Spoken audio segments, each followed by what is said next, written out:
Assalamualaikum warahmatullahi wabarakatuh. Adik-adik, hari ini kita masuk di pembahasan metode penyusunan kitab hadis ya. Sebelumnya kita baca dulu Bismillahirrahmanirrahim. Jadi yang menjadi fokus utama kita pada hari ini adalah bagaimana pemilihan hadis ya di dalam kitab-kitab hadis tersebut.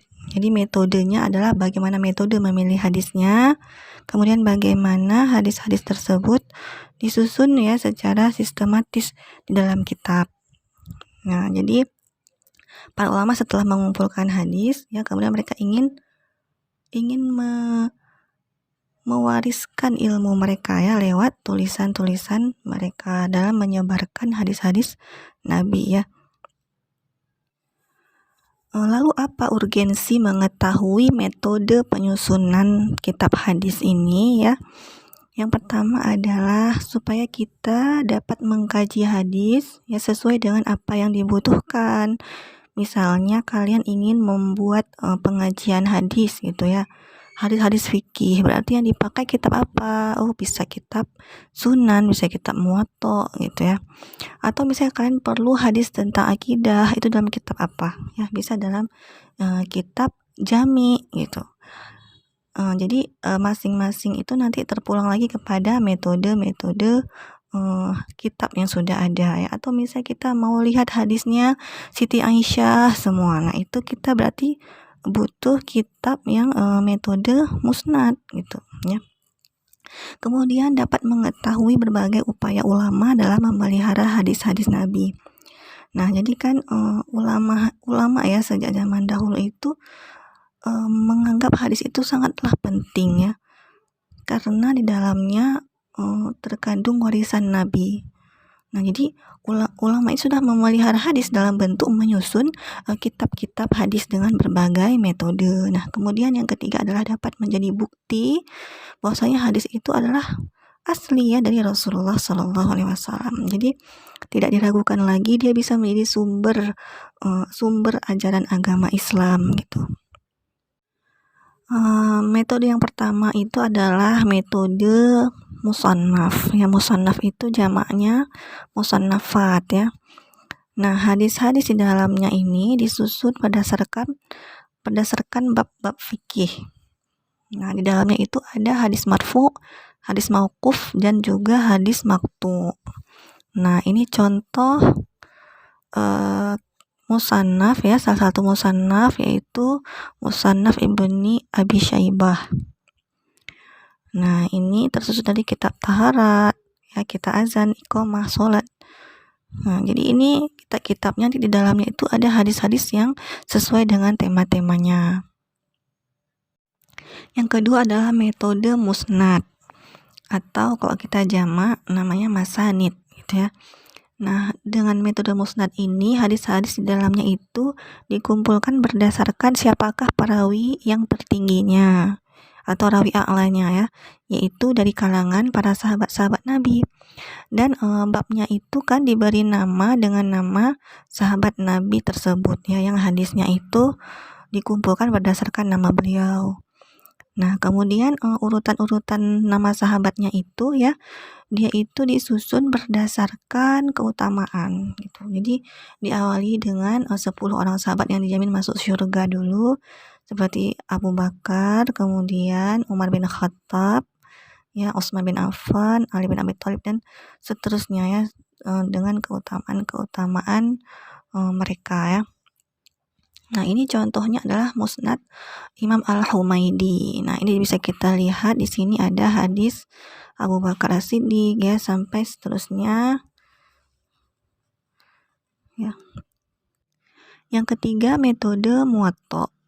Nah, metode Muwatta ini hadis-hadis di dalam kitab Muwatta ini ya disusun berdasarkan bab-bab fikih. Nah, di situ nanti bercampur ada hadis marfu, hadis mauquf, dan juga hadis maqtu. Dan metodenya sebetulnya sama dengan musannaf ya, cuman nama kitabnya itu namanya Muwatta gitu, bukan musannaf. Namanya Muwatta, misalnya kayak Muwatta Imam Malik gitu ya. Nah, ini contohnya itu, ini berdasarkan bab-bab fikih ya, hadis-hadisnya disusun. Yang keempat adalah metode sunan. Nah, mungkin kita sering dengar ya kitab-kitab sunan ini seperti Sunan Ibnu Majah ya, Sunan At-Tirmidzi.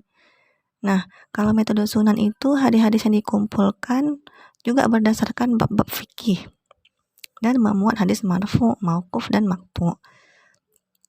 Nah, ini contohnya ada di Sunan Abi Daud ya. Ini kitab-kitabnya semuanya berhubungan dengan fikih. Selanjutnya yang kelima adalah metode al-jami ya, atau jamaknya al-jawami. Nah, di kitab-kitab al-jami itu ya, hadis-hadisnya dikumpulkan itu memuat seluruh topik-topik agama ya. Tidak hanya bidang fikih, tapi juga bidang akidah, bidang sirah atau perjalanan hidup Nabi ya, kemudian syama'il, ada juga riwayat hidup, manaqib ya, kemudian tafsir, akhlak, tazkiyatun nafs ya, fadilah amal. Jadi dia lebih banyak lagi dan lebih luas, makanya namanya al-jami. Al-jami itu adalah yang mengumpulkan. Contohnya adalah kitab al-jami al-musnad as-sahih al-mukhtasar min umuri Rasulullah sallallahu alaihi wasallam wa sunanihi wa ayyamihi ya, atau yang sering kita kenal dengan nama kitab Sahih Bukhari. Nah, sebenarnya namanya adalah al-jami ya, kitab ini. Nah, di sini dimulai dari kitab pada il-wahyi dan juga di akhir yang kitab at-tauhid. Selanjutnya yang keenam adalah metode mu'jam atau jamaknya ma'ajim. Nah, hadis-hadis Nabi di dalamnya itu dikumpulkan ya berdasarkan nama-nama sahabat Nabi yang meriwayatkan hadis ya. Tapi dia dalam bentuk musnad sahabat. Nah, kemudian tapi dia beda sama yang metode musnad tadi, karena yang mu'jam ini ya, metode penyusunan nama-nama sahabatnya atau musnad sahabatnya itu disusun atau diurutkan sesuai dengan abjad huruf hijaiyah ya. Maksudnya sesuai urutan huruf abjad hijaiyah dari huruf alif sampai huruf ya. Nah, ini contohnya adalah kitab Mu'jam Al-Kabir oleh Imam At-Tabrani. Nah, ini di sini kita bisa melihat beliau menyusun dari huruf alif ya sampai huruf ya. Kemudian ini merupakan kitab Mu'jam yang terbaik karena belum pernah ada yang membuat yang seperti beliau buat ya. Yang metode ketujuh adalah metode as-sahih ya. Jadi di dalam kitab-kitab sahih itu hadis-hadisnya dikumpulkan yang hanya derajatnya sahih saja ya, karena mereka tidak mau mencampurkan dengan hadis hasan dan dhaif, khusus sahih saja, dan kitab-kitabnya diberi nama dengan nama sahih gitu karena memang melazimkan memasukkan hadis sahih. Nah, contohnya adalah kitab Sahih Ibnu Khuzaimah. Nah, ini juga memuat hadis-hadis berdasarkan bab-bab fikih gitu ya, atau ibadah. Kemudian metode ke-8 adalah atraf. Atraf itu artinya potongan-potongan ya. Nah, jadi dalam kitab ini hadis-hadis Nabi itu dikumpulkan ya berdasarkan musnad sahabat, tapi musnad sahabatnya ini disusun berdasarkan urutan huruf hijaiyah gitu. Kemudian juga hadis-hadis di dalamnya itu adalah berupa potongan-potongan hadis gitu. Jadi kemudian potongan-potongan hadis itu diberikan kode untuk menunjukkannya ke kitab sahih atau kitab sunan ya, atau ke kitab yang lainnya. Jadi dia ini seolah-olah seperti aplikasi pencarian ya, kalau istilahnya kita mungkin Google-nya hadis, tapi berdasarkan musnad sahabat yang berdasarkan huruf hijaiyah. Nah, ini contohnya adalah kitab Tuhfatul Ashraf bi Ma'rifatil Atraf oleh Imam Al-Mizzi. Nah, di sini kita bisa melihat bagaimana susunan musnad di dalamnya ya. Selanjutnya metode yang ke-9 yaitu mustakhraj atau jamaknya mustakhrajat. Nah, dalam kitab mustakhraj ini hadis-hadis yang dimasukkannya itu adalah hadis-hadis yang ada di Sahih Bukhari ya, atau Sahih Muslim, atau hadis di kitab yang lainnya, tapi hadis-hadis ini diriwayatkan dengan jalur sanad yang lain gitu. Seolah-olah mustakhraj ini menguatkan lagi bahwasanya hadis-hadis yang di kitab sebelumnya itu adalah hadis-hadis yang sahih gitu. Jadi memperbanyak riwayat hadis-hadis dalam kitab tersebut ya, tapi lewat jalur sanad yang lain. Ini contohnya mustakhraj Abi Iwanah. Dan penyusunannya itu juga mengikuti penyusunan kitab yang sebelumnya gitu ya. Kalau dia mengikuti kitab sahih berarti kalau dia mustakhraj ala sahih berarti dia mengikuti metode kitab sahih. Kalau dia mustakhraj ala sunan berarti dia mengikuti metode sunan gitu. Karena kan dia memang mau menunjukkan hadis-hadis yang menyepakati atau hadis-hadis yang sama dengan hadis tersebut tapi lewat jalur lain gitu ya. Selanjutnya metode ke-10 adalah metode mustadrak atau mustadrakat jamaknya.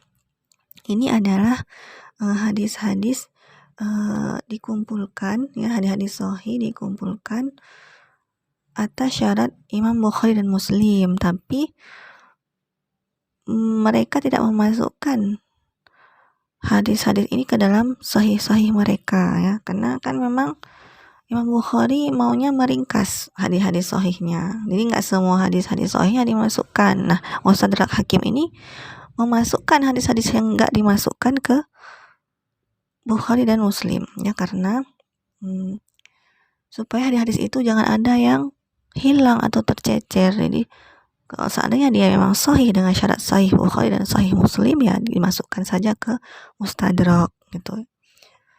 Mana tahu di kemudian hari hadis-hadis tersebut akan sangat bermanfaat sekali gitu. Nah, ini contoh dari Al-Mustadrak Al-Sahihain oleh Imam Hakim. Ya, di sini juga memuat banyak sekali seluruh topik-topik agama gitu ya. Seperti kitab Al-Jami'. Yang ke-11 adalah kitab Juz atau kitab Ajza. Nah, dalam kitab Ajza ini dimasukkan hadis-hadisnya itu berdasarkan riwayat seorang perawi saja ya, atau riwayat yang mengumpulkan tema tertentu gitu. Contohnya ini ya. Ini kitab Ajza-nya tentang sifat-sifat surga gitu. Jadi ini mengumpulkan hadis-hadis tentang sifat-sifat surga. Ada yang babnya itu tentang Allah mengajak kepada kehidupan yang damai. Kemudian penyebutan tentang surga-surga Aden dan bahwasanya dia adalah surganya Ar-Rahman dan juga surga-surga yang ada di sekitarnya. Jadi ini tentang surga semua ini ya. Ada juga tentang penyebutan warna-warna surga. Kemudian tempat surga. Ada juga tentang bangunan-bangunan di surga. Tanah-tanah di surga ya. Alhamdulillah telah selesai pembahasan kita tentang metode penyusunan kitab hadis.